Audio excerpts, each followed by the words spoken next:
Oh yeah, 그래.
Okay. So we are going to resume now. Yep. And the idea of this activity was that we were not sure how many people will there be and what level of skill there will be, and too many unknowns really. So it'd be good if you could follow this URL, tiny URL, and have a look at the search strategy attached, because then it would make more sense when I'm going through it and we'll have a bit of a discussion. So if you have a device, or if you're at home, you know, joining us via Zoom, if you could just, we probably need to put that in chat. Done. Oh, it's in chat. Good. So if you could follow that and read the methods, and it's a supplementary, the search strategy is a supplementary attachment. That's how it's called. And you can open it as a PDF document. So just have a look at it.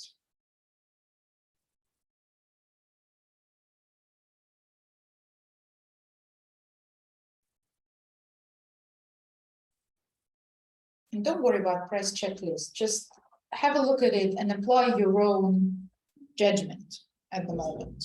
Let's not worry about press checklist at the moment.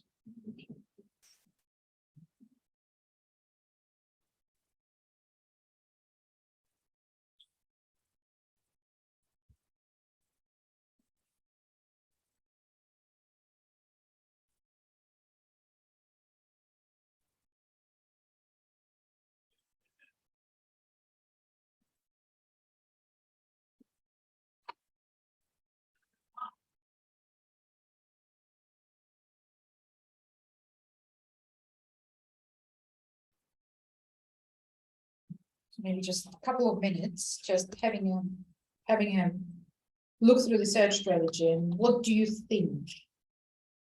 Is it a comprehensive search? Does it satisfy the criteria that we were talking about? Maybe I should show you the criteria to make it easier.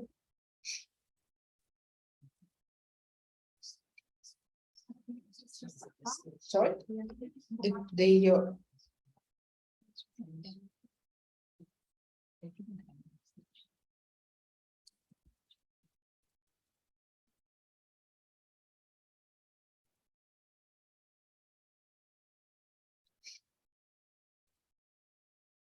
all good? In? No. Okay, so these are the criteria.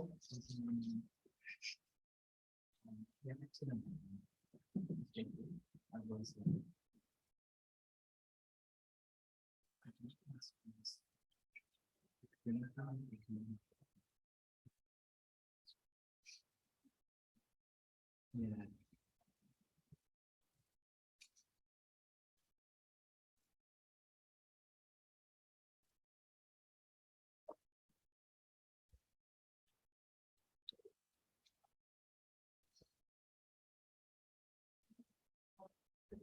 And we're doing quite a basic evaluation, right? We just looking at very basic criteria. If you want to do it properly, you can always follow the link to PRESS checklist. And PRESS in this case stands for Peer Review of Electronic Search Strategies. And it is used by librarians to peer review electronic search strategies for systematic reviews. It's not without its faults, but it's better than nothing if you want to evaluate your search strategy properly. So, did you have enough time to have a look at the search? Did you form an opinion?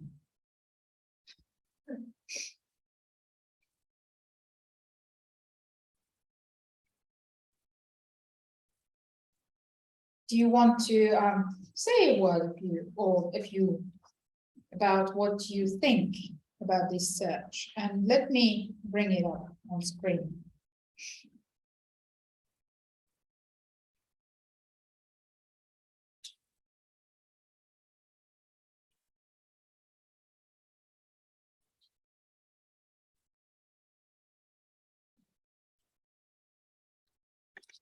Any ideas? Any thoughts?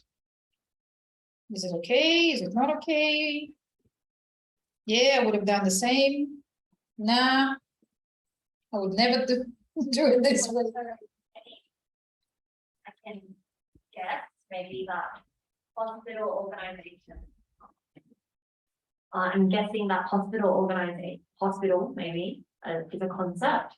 Mhm. So they've exploded hospital like 1, 2, or 4 being one concept, Mm. and they haven't used any. I guess looking at your slides before, you mentioned the importance of using both keywords and subject headings. Line 11 and below. You see that? These are keywords. But that's for a different concept. Which one? I don't know. Me neither. Yeah. So that's the thing, right? So the first thing, you look at it, it's not readable, right? And Jess showed it to me yesterday or the day before. I didn't know what I'm looking at.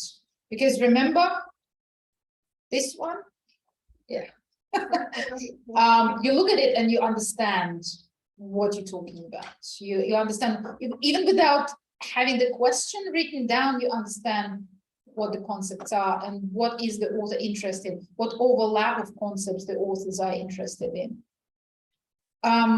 And you can see all the synonyms and it's all lined up and it just makes sense, right? Here, nothing makes sense because there's a lump of subject headings at the beginning, right? And then there's a few ors that kind of go not even in sequence, like 1, 2, 4, 3, 5, 6.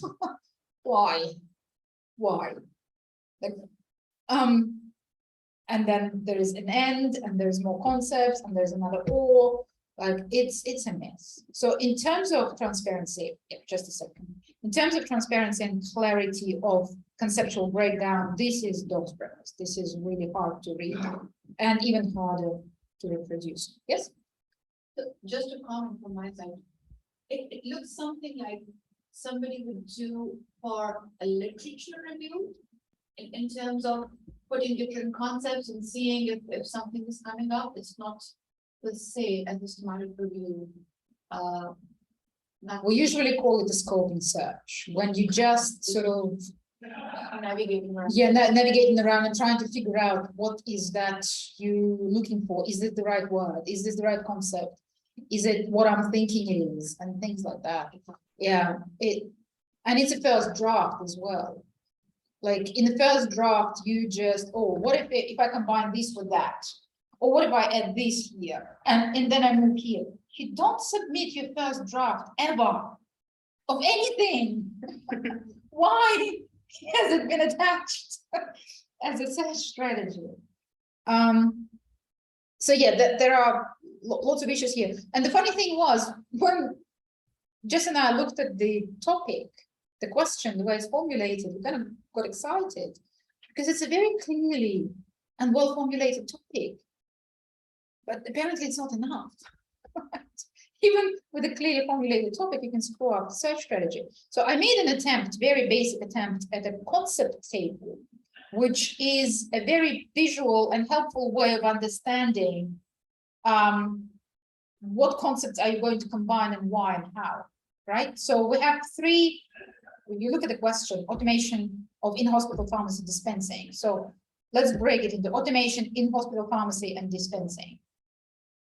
You can play it several different ways. You can do automation in hospital pharmacy dispensing or in hospital pharmacy and dispensing. It depends on, then you'll have to do a scoping search and see which concepts are actually matched. Is it in hospital pharmacy that comes up with subject headings? Or is it in hospital and then pharmacy dispensing? Or do you need to put pharmacy separately? A lot of work needs to go into identifying which concepts are actually fruitful.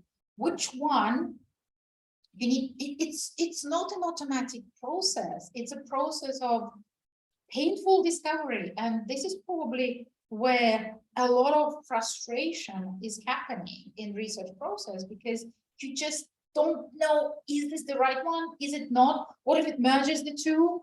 Like this computer assisted drug therapy merges computer assisted with drug therapy. So where do we put it? With automation or with dispensing? Like where does it go? So there's a lot of thinking happening at this preliminary stage. How do I break it down into concepts? How do I identify synonyms? And you can see what they've done with keywords. The keywords are sort of the keywords that they included, they span through the entire concept table, which is fine. But then, is this enough? Or is this all? Or where does the hospital fit into it? Or where does the pharmacy fit into it? And have you combined it correctly with the rest of the concepts if you just word them? Like, there's a lot of questions that could have been answered here if the authors invested time and effort into breaking the question into concepts and clearly finding the place for each concept in the search strategy instead of sort of lumping it together. I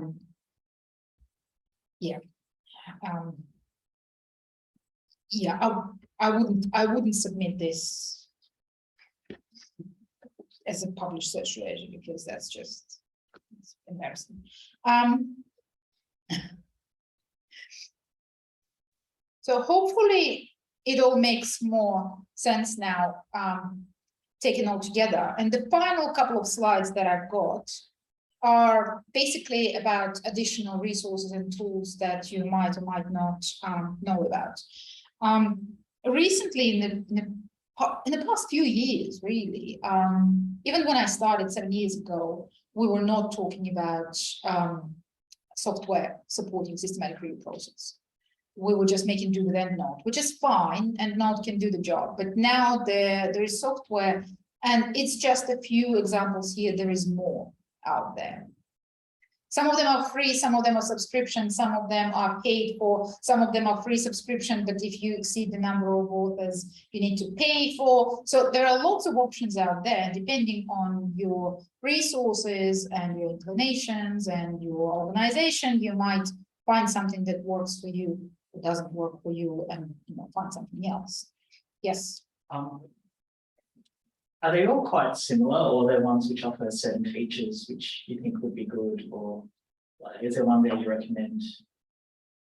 We don't, because we can't. First of all, we don't support any of this as a library, so we can't really, recommend.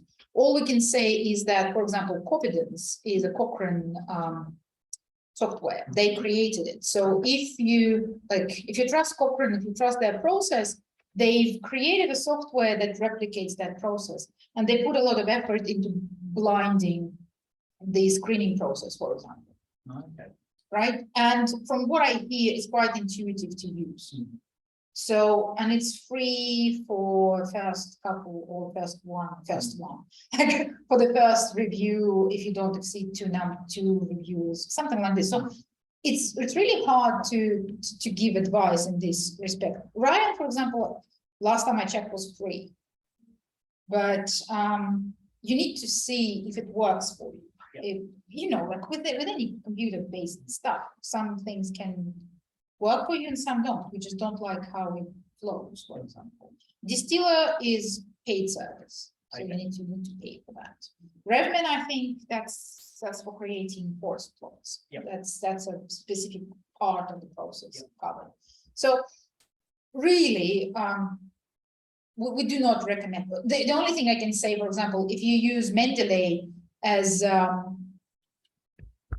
your reference management system, Mendeley can't cope with systematic review process. You can't do it. EndNote can. Yeah. Mendeley can't. It doesn't work. It's just a very different. It's a different approach. It's a file management system. You can't screen and filter and deal with big numbers of downloads in Mendeley. But with these ones, you really need to sort of see what your circumstances are, what your finances are, what your preferences are in terms of systems, which one works and which one doesn't. And also, we just put together a few links that cover the whole sort of length of the process. And we do start with University of Sydney Systematic Review Toolkit, because it's free, it's available for everyone anywhere in the world. And it just takes you through the entire process from the beginning to end, with different links to different resources. You will recognize some text in some parts of the toolkit, because we just took, especially in protocol, we just took protocol bits and put it into slides, because we created that, right? So, and there are other toolkits that cover different parts of systematic review process, like Toolbox has lots of different tools in the box. Searching tools, PubMed Reminder, Mesh Browser. When it comes to searching, they can be very helpful, but only if you understand what Medline and PubMed are all about, what subject headings are, how to deal with them. If you are an absolute novice in database searching when it comes to subject heading keywords, that's going to be complex, but they are very useful if you know how to use them, if you understand the keyword, the subject heading principle and thesaurus principle behind databases like Medline and Embase. MSTAR checklist allows you to evaluate systematic reviews. It's a useful tool. If you find a systematic review relevant for your practice, you want to see it makes sense, you can use an MSTAR and Equator network, and I forgot what it's all about. Again, reporting standards for systematic reviews. So a lot is in these slides that we haven't touched, lots of links for you to explore and unpack and educate yourself about. And if you have any questions, that's where I stop, but I'm happy to answer questions. And I will also stay after the Evan's presentation, and if you have questions after that, I will be here as well.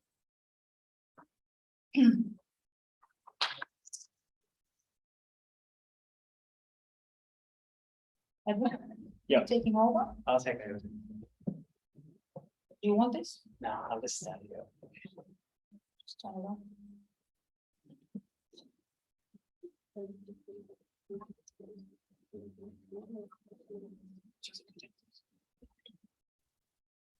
Thanks very much, Ilya, for that excellent presentation. You've definitely clarified a few of the things I was thinking about regarding different types of reviews and systematic reviews in particular. So that was really useful. So let me get out of this. So for the next sort of half an hour or so, I'll be focusing more on the meta-analysis side of things. So the sorts of things I'll be covering, I'll be giving sort of this brief overview about meta-analysis. So what they are, why do we do them, how do we do them, when should we do them, and who should be doing them. So firstly, what exactly is a meta-analysis? So essentially, a meta-analysis is the statistical combination of results from two or more separate studies. So as illustrated by the speaker, we have 4 different studies, and what we can do is combine the findings from these 4 studies statistically to get this sort of summary statistic. And that's essentially what a meta-analysis does. It yields an overall statistic that helps us summarize the effectiveness of an intervention compared to a comparator. This is what meta-analyses commonly do, but you can also use them to summarize other statistics. So you could have something like a prevalence or something like that. So where does a meta-analysis occur? So Yulia very clearly sort of highlighted the different parts or components of a systematic review. And usually your systematic review ends with this sort of qualitative synthesis of all your different studies. The meta-analysis goes one step further and tries to create a quantitative synthesis of your studies.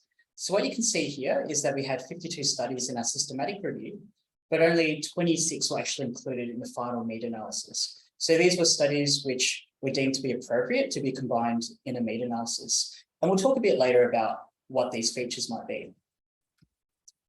So I thought I would include some examples from pharmacy practice. So here are some examples regarding the effects of intervention. So here I have this systematic review, which I led during my PhD. It was the very first very first systematic review I completed. It was the very first thing I started my PhD and the very last thing I finished. It took me that long. And I swore I would never do a systematic review again. And yet here I am giving you a lecture on systematic reviews and meta-analysis. So what this review paper was looking at was pharmacy services provided in general practice clinics. So it was looking at health interventions provided in a general practice clinic setting with outcomes, ranging from blood pressure and HbA1c and things like that. And a more slightly more recent review paper, I was looking at the medications that cause dry mouth as an adverse effect in older people. So these are examples of where we're trying to compare interventions and their effects. However, I've also done meta-analyses looking at prevalence. So for example, this was on looking at prevalence of factors associated with polypharmacy long-term care. And another one looking at the prevalence of analgesic use and pain in people with and without dementia in aged care facilities. Okay, so they're just examples of where you might get a pooled prevalence. So why do we actually want to do these meta-analyses? So as you can imagine, when we're thinking about what interventions we want to put into practice, we need to think about, is this intervention effective? Is it going to change my clinical practice? Is it going to improve patient health? But often we can't make these based on just one single study. So what we need to do is pull together results from a whole range of different studies, because studies will kind of vary between one another. So to make it, we need some sort of mechanism to do this, which will help us synthesize data across studies. So traditionally, we've used narrative reviews to do this, and they do serve a purpose. However, narrative reviews, as Julie mentioned, they can be quite subjective. They aren't very replicable, and it becomes really difficult when we are involving more than a handful of studies. So this is where meta-analyses come in, because they allow us to apply these objective formulae to any given number of studies. So what are the potential advantages of doing a meta-analysis?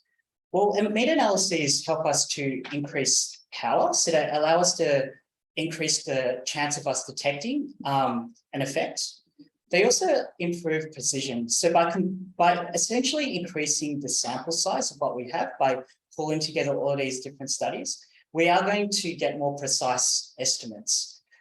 They can also help us to answer questions which might not have been originally posed by an individual study.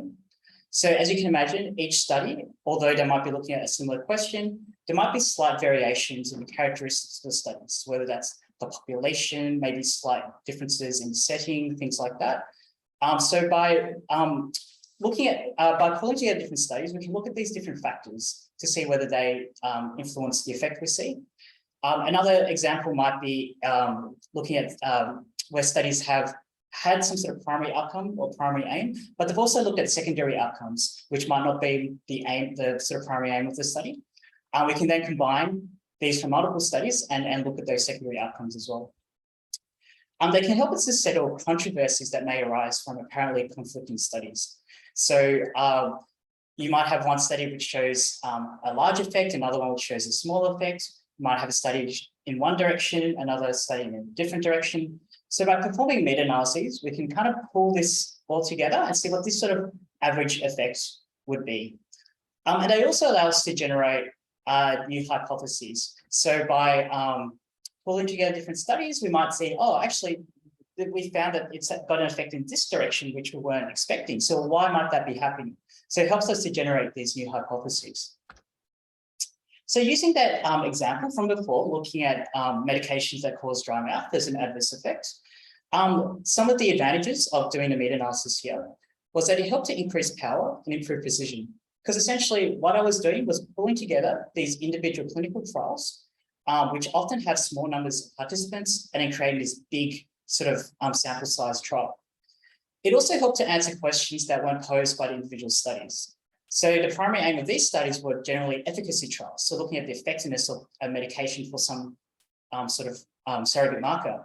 But they also had safety outcomes as a secondary aim. So that's where I was able to look at dry mouth as an adverse effect. However, there are some caveats to do with meta-analyses. So as you can imagine, the use of statistical methods doesn't necessarily guarantee that the results of a review are valid, because statistical methods can be manipulated and misused. And also the quality of what we put into a model will affect the output we get. So if we're putting sort of information from very low quality, poorly conducted studies, that's effectively garbage in, and that creates garbage out. It's also important to highlight that not every systematic review requires a meta-analysis. So we always have to go back to our original research question. What are we interested in? What are we trying to answer? Is a meta-analysis necessary, or is it actually appropriate based on the sorts of data that we have? So having clarified what a meta-analysis is, how do we actually go about conducting them? So the general principles of a meta-analysis. So a meta-analysis is typically a two-stage process.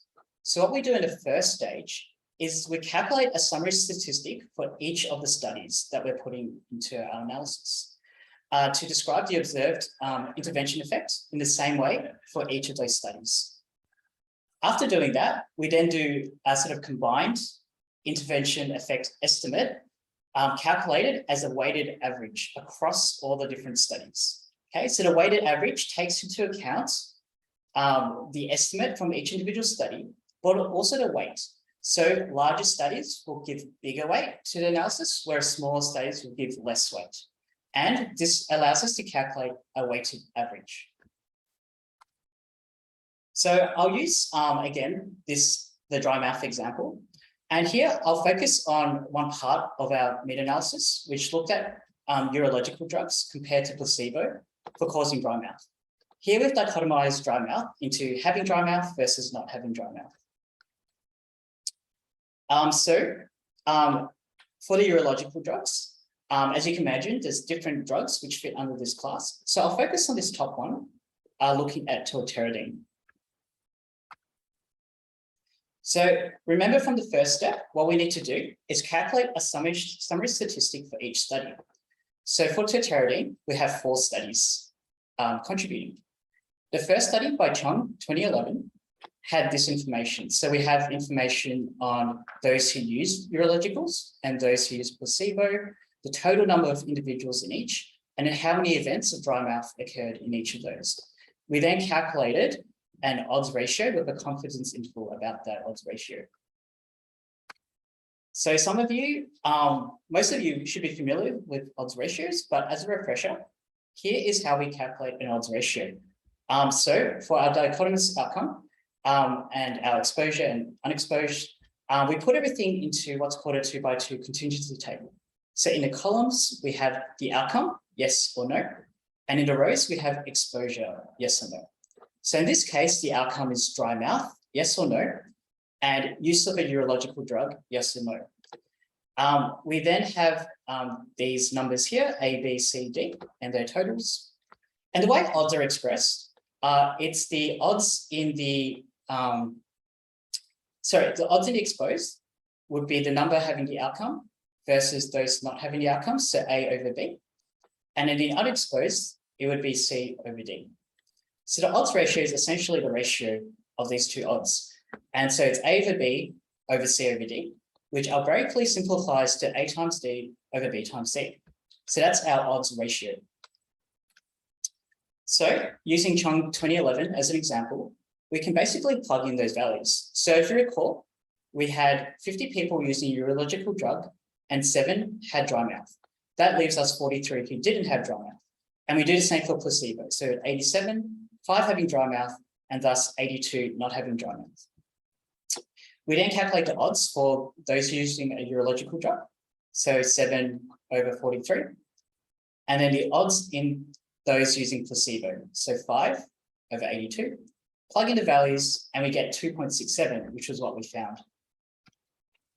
So the way we might interpret that is that from Chung 2011, the use of tolterodine is associated with a 2.67 higher odds of dry mouth compared to placebo. We then repeat this for each of the individual studies. And this gives us, the next step was to do the summary estimate for all the different studies. And so we've gone, let's just say we've done that. And what we find is that we get an odds ratio of 4.82 for tolterodine, okay, across the studies, which is interpreted as the use of tolterodine is associated with a 4.82 higher odds of dry mouth compared to placebo. Now, I've showed you how to do these calculations by hand, but you don't need to do that because you have software available which does all this automatically. But I just want to show you the idea behind these calculations. So we did that for tolterodine. We then repeated for each of those different drugs under urologicals. And then we get this sort of final odds ratio for urological drugs here. So that is essentially steps for calculating those effect estimates. So it looks great having all those numbers, but we might want to present our findings visually so they're easy to interpret. So how we do this for meta-analyses is we create what's called a forest plot. So this is what a standard forest plot looks like. And I'm just using, again, the tolterodine drug class as an example. So the way the forest plot is set out is that each of these squares represents one study. And it's where its position is tells you the odds ratio. So sorry, just to firstly say, the way this is set out, you have 1, which is your null. So if you have an odds ratio of 1, there's no sort of difference. On the right, we have the effect favoring the exposure or the intervention, in this case, the urological. And on the left, we have favoring the control or the placebo. So the way you interpret each of these is you have the dots saying where the point of estimate is. So here it's 2.67 for that odds ratio. And then you have the sort of the line showing the lower and upper confidence intervals. So 0.80 spanning to 8.91. And that's for each of these. Something else to note is that the size of the square tells us the weight that it contributes to the analysis. It's a bit hard to see this here, but I'll show you on the following slide some distinct differences in the sizes of the squares. In terms of the summary, this is depicted by the diamond. So the diamond summarizes all these different effect sizes. The way to interpret the diamond is this vertical line through the diamond is the point estimate. So here it's 4.82. And the width of the diamond is the confidence interval. So it spans from 3.25 to 7.15. Something else I'll highlight is that, as you can see, the diamond is quite small compared to these individual studies. And that's because we're essentially pulling together all of these studies together. So we're increasing the sample size and we're thus improving the precision. So having those narrower confidence intervals. That's why you have this sort of smaller width diamond. So this is just showing you from our previous example. Each of these forest plots for the individual drugs contributing to urologicals. And here we have this sort of small diamond here at around 5.91. And that's our summary for urological drugs. Here's just another example of a forest plot. And I just want to show you that distinction between a small study and a large study and the sort of precision around it. So this first study here had around 60 people in it. And you can see here, provide that point estimate in a very wide confidence interval that actually falls off the edge. Compare that with something like this, where we have quite a large square and a narrower confidence interval about it. And this study contributed 600 participants. And you can see here, looking at our weight, it contributed about 30% to our analysis, whereas the smaller one contributed only 2%. So now we need to think about, so I've talked about odds ratios, but depending on the sort of data you have and what you're looking at, you might need to think about, well, what effect measure should I actually use for my study? So there's different summary effect measures that can be used. So it's important that you are familiar with the type of data that you have. So by type, I mean, is it categorical data? Is it categorical that can be dichotomized into a binary measure, or is it continuous and scale data? So you need to think back to what exactly are you measuring? Some people may also convert one to the other and things like that as well. So this will allow you to choose a suitable effect measure for comparing your groups. So some things you need to consider are consistency. So what are the measures reported across your different studies? Is there one type of measure that's used that I could use? What are the mathematical properties of the measure? Do I need to convert one to the other? Things like that. And what is the ease of interpretation? Is it easy for the reader to understand and interpret this particular measure? So some examples of measures that you might use include for dichotomous outcomes, you might use risk ratios or odds ratios. So here I've just got an example. This one was looking at analgesic use in people with and without dementia in aged care. And the outcome was essentially analgesic use, yes or no. So I was able to calculate odds ratios. So towards the right, you have those with dementia, and the left, those without dementia. And we can see here that, it favors those without dementia. So those with dementia were less likely to receive an analgesic. Another example using continuous outcome measure. So these include things like mean differences or standardized means. So this was that example looking at pharmacy services and GP practices. And I was looking at the impact pharmacy services had on blood pressure. So here I've got studies which assessed diastolic blood pressure, and here I've got studies assessing systolic blood pressure. And we have all our different studies here, and the summary diamond here for diastolic and for systolic. And you can see here on the scale, we have it in millimeters of mercury. So here we have 0. So 0 would be there's no difference. But here we have reduction in blood pressure. So this would be -6 to -12 millimeters of mercury. So what we see is that pharmacist interventions led to, on average, a 5.72 reduction in millimeters of mercury for blood pressure.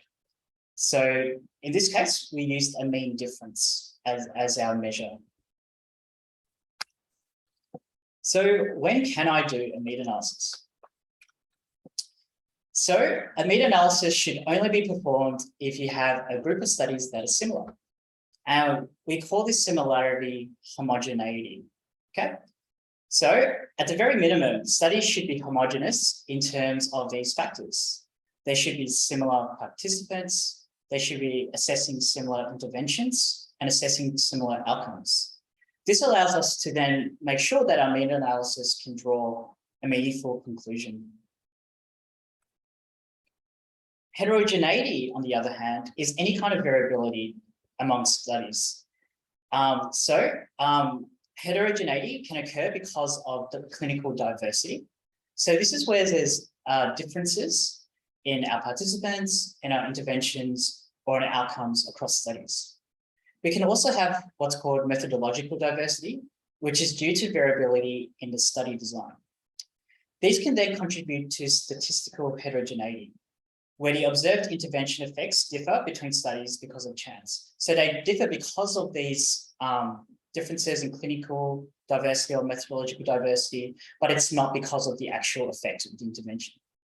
So it's important that we measure and address heterogeneity in our review, because it affects the extent to which we can rely on the sorts of conclusions we draw. So using that dry mouth study as an example, some ways that I tried to reduce clinical diversity was making sure that there was homogeneity across these different aspects. So for example, my population, I limited that to older people aged 60 years and over. For the intervention, it was use of a urological drug. Comparator was a placebo, and the outcome was dry mouth. In this case, it was either reporting xerostomia or some sort of salivary gland hypofunction. To reduce methodological diversity, I limited my review to placebo-controlled RCTs. And by doing so, this helped reduce statistical heterogeneity. So often people are concerned about combining different studies in their meta-analysis, which is understandable. But you need to think about, is it meaningful to combine? So I might be combining apples and oranges. So apples and oranges aren't the same thing. But if I'm doing a review and my research question is about apples, it wouldn't make sense to combine studies, to include studies on oranges. But if I was interested in a study about fruit salad, it would make sense to combine both apples and oranges. To illustrate that with a drug-related example, a meta-analysis can reasonably evaluate the average effect of a class of drugs by combining results from trials where each evaluates the effect of a different drug from the class. So again, using our dry mouth example, we combined different types of drugs because we were able to look at the average effect of a drug class. So in this case, we're combining different sorts of urological drugs to get the average effect of urological drugs.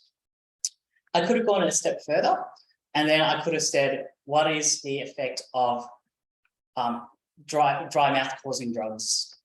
In that case, I could have got urological drugs, and then I could have anticholinergics and antidepressants, whatever it was, and combine them all to get an overall sort of drug effect. So just go back to your original question and what you're trying to answer. So in terms of how we might identify and measure heterogeneity, a common way of doing so is by calculating an I-squared statistic, which helps us to assess the impact of heterogeneity by quantifying, so applying some sort of number to the inconsistency across studies. So the Cochrane has put out a sort of rough guide on how to interpret this. Again, it's a rough guide, and you can see there's a bit of overlap between the different numbers. But generally, if it's sort of 0 to 40%, we might say the heterogeneity isn't important. Between 30 and 60, it might be moderate. 50 to 90 could be substantial. 75 to 100, there could be considerable heterogeneity. So we need to consider the I-squared statistic, not just as a number, but also consider it in the context of the chi-squared and the p-value associated with that as well. So if there's a very low p-value, then we can see that there is evidence of heterogeneity of the intervention effects. Just an example, having done all that, we get this was done in RevMan, and it helps calculate the chi-squared and the p-value, and we get an I-squared statistic there of 62%, for example. So how do we go about addressing this heterogeneity if we've identified it? So the first thing we should do is actually check that what we've put into our model is correct. So actually go back and check the data. Have we extracted the numbers correctly? Did something go wrong that it threw off everything? Secondly, we might actually say, well, there's too much heterogeneity. We're not going to proceed with a meta-analysis, which is perfectly fine. Third, we might actually go ahead and explore heterogeneity. So there's different ways we can do this. We can do a sensitivity analysis. So we might exclude certain studies, which we think might be contributing to heterogeneity. So things such as we could assess the quality, the methodological quality of the studies, and remove the low quality studies and just have the high quality studies in our analysis.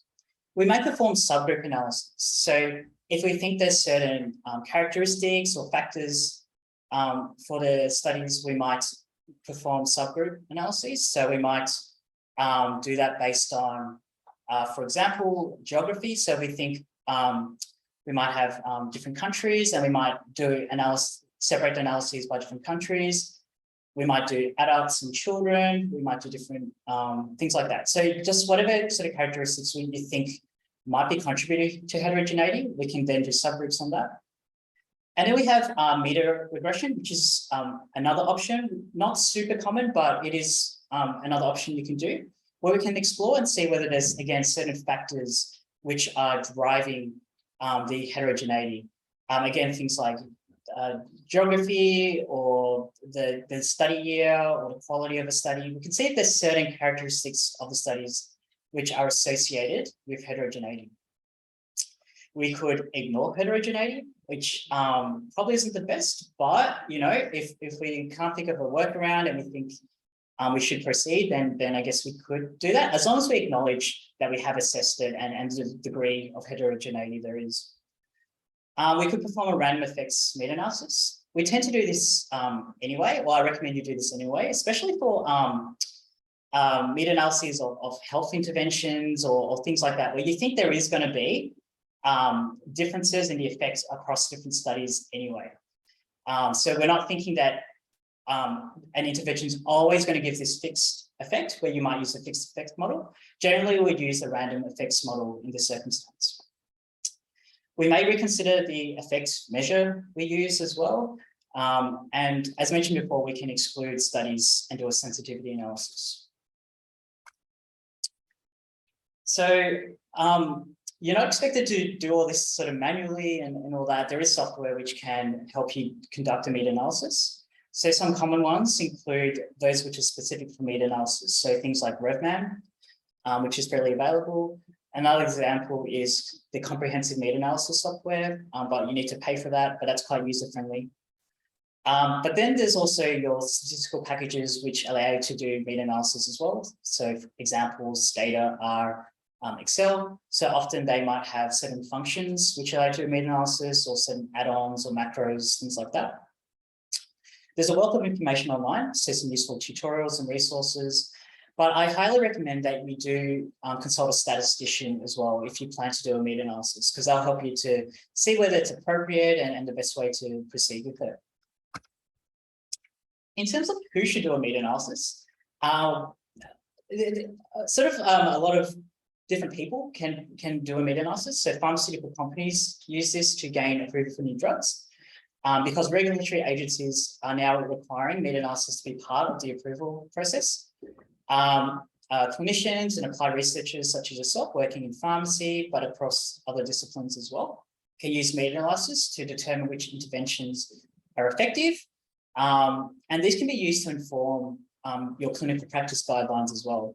But meta-analysis is also becoming quite common in things like basic research, because it allows us to evaluate evidence in diverse areas. And it helps us to see, whether there's a need for a certain type of intervention or whatever it is. In the research process, meta-analyses by themselves can be publications, so we can go ahead and publish. Meta-analyses tend to be very highly cited, so they are good in terms of a high quality publication. They can help us to plan new studies, so we can see what's out there, what interventions will work. They might generate new hypotheses, because we might do a meta-analysis and see that we're getting this interesting finding with an effect of a big size in a different direction or something like that, which can lead us to then apply for funding. So we might use meta-analyses to provide a rationale for grant applications and things like that. I'd like to just finish up by providing some resources. So I've referenced the Cochrane Handbook throughout my talk. I've also included a couple of articles which provide a brief reader-friendly sort of overview about meta-analyses as well. And that's it from me. So thanks very much for your attention, and I'm happy to take questions about meta-analyses. And Yuli is also still here, so happy to take questions about systematic reviews or other types of reviews, or any other questions that you guys might have. So thanks very much.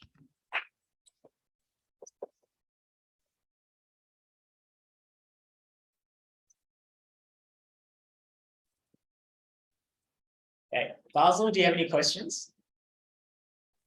Yes, there is a question from the audience. Okay. Yes, I'm just asking, when conducting a meta-analysis, do we require a range of confidence intervals, or do we just include all the studies? I mean, if you have a study with a very, very broad confidence interval, you still take it with you, or you just exclude it? Sorry, I didn't quite catch that. Did you guys get that? Oh, turn down the volume. How do you mean on this? I think it's just because it's too loud, it's echoing.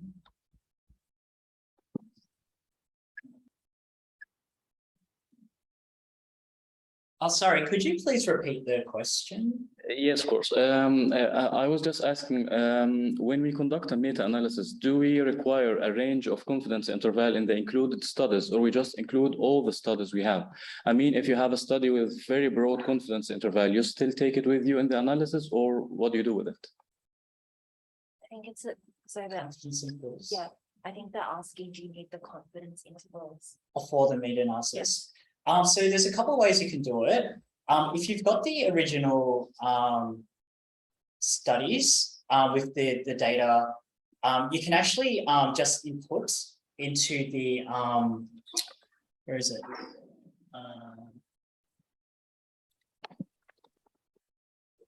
So you could just input the raw numbers into your meta-analysis, like so. So I've entered like the total number and then the number of events and that. So you don't actually need to calculate or include the confidence intervals. These are already included. These will be calculated when you put in the raw data. And then you'll get your final one. Sorry, was that the question? Does that answer your question? Sorry. Actually, no, I was just asking about if you, for example, have a study which has an odds ratio of a number, and you have very wide confidence interval. And it's known that if you have a very wide confidence interval, then you cannot trust that this kind of result is generalizable. Or so, do you still include these types of studies in the meta-analysis, or do you exclude them as they have very broad or very wide confidence interval? That was my question. Oh, I see. Yeah, that's interesting question. There's two sides to it. So you could potentially include it, because although it has a wide confidence interval, it's probably due to the smaller sample size and things like that. So by combining it with other studies, you're essentially increasing your sample size. So it does contribute to your final result. So you can include it in that aspect. But the other side is about, like you said, is the overall quality of the study. That's where you might do a sensitivity analysis. So you could include it into your meta-analysis. But the next step is that if you find out it's contributing to heterogeneity and things like that, you could just focus your meta-analysis on those studies of higher quality. So that's where you might do because you got to do a quality assessment anyway, you can use quality assessment as a sort of exclusion criteria for your meta-analysis as well. So you could do it like that. Does that make sense? Yes, thank you. Yes. No worries. There's another question online that's how do you weight? Yeah, so you guys don't need to worry about calculating the weights. The weights are automatically calculated by the software that you use. So for example, I've used RevMan here, and all I did was I plugged in these numbers, these individual numbers, and then RevMan calculated everything here. So calculate the weights, the weighted average, and then the odds ratios. So you don't need to worry about calculating weight. Yeah, but it is essentially based on the size of the study. Is there sort of like a minimum or maximum number of studies that? To include. Yeah. To include. So essentially the minimum would be 2 studies, because you're trying to synthesize across multiple studies. So I say the minimum is 2 studies, but there is no maximum. Yeah.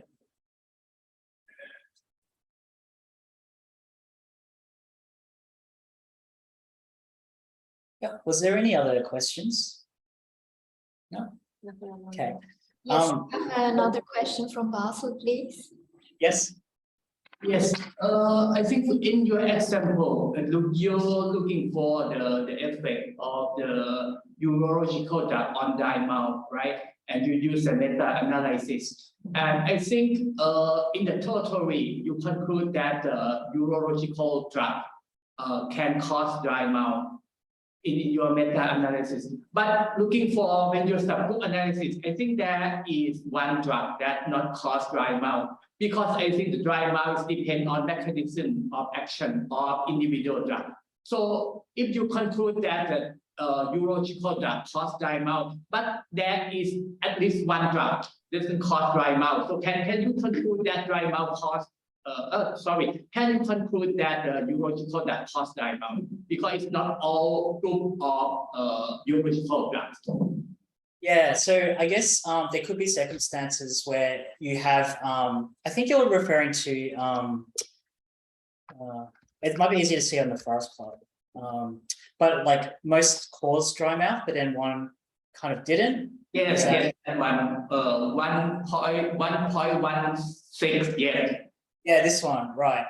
I guess we are a bit limited, you're right, because it was based on just one study and it was a large study, but it was only one. So I guess again, there's a couple of things you could do. So you can see that the majority do result in dry mouth. You could potentially exclude this study, I guess, from your particular meta-analysis, which would, I guess, make this potentially stronger. So I guess what you're doing with meta-analysis, you're getting the average effect for that sort of broad class. So you can still conclude that urological drugs do cause dry mouth, but at the subgroup level, when you've done a subgroup analysis, you can see that this drug doesn't. So does that make sense? So as a group they do, but it could be that certain ones don't, and that's illustrated through your subgroup analysis. Yes, but because I think dry mouth is depend on mechanism of action of Yeah. So 1.16, this drug is not that it doesn't have the cholinergic effect. Yeah, exactly. Of dry So mouth. what I would recommend then is you actually exclude this drug other as a sensitivity analysis. So I'm only going to focus on the anticholinergic drugs, for example. And then you can see that stronger effect from the anticholinergic drugs. Or you could actually do it by a subgroup analysis. So you could say, I'm going to divide my drug classes into anticholinergics and non-anticholinergics. And then what you'll see is that there's a strong effect in the anticholinergic subgroup, but no effect in the other one. So then you can draw that conclusion that it's the anticholinergic urological drugs which are having the effects. So basically this could have been taken a step further, where we could have done some sort of additional analysis to remove this study. Does that make sense? Okay, yes, thank you. Yeah.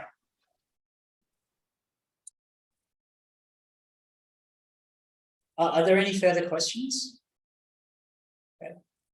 If not, please feel free to reach out to me or Yulia.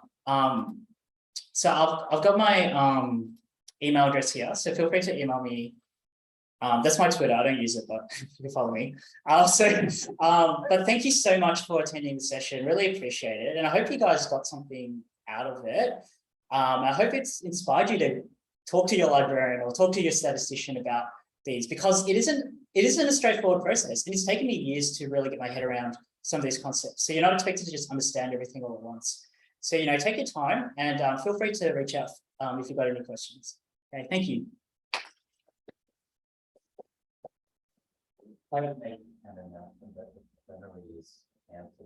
Cool. Just one more announcement. The plenary is cancelled for tonight. So because the speaker is unfortunately ill. So yes. But enjoy the rest of your day, Basil, and enjoy the rest of the conference, everyone. Thank you. Thank you so much. Have a good evening. Yes, have a good day. Thank you.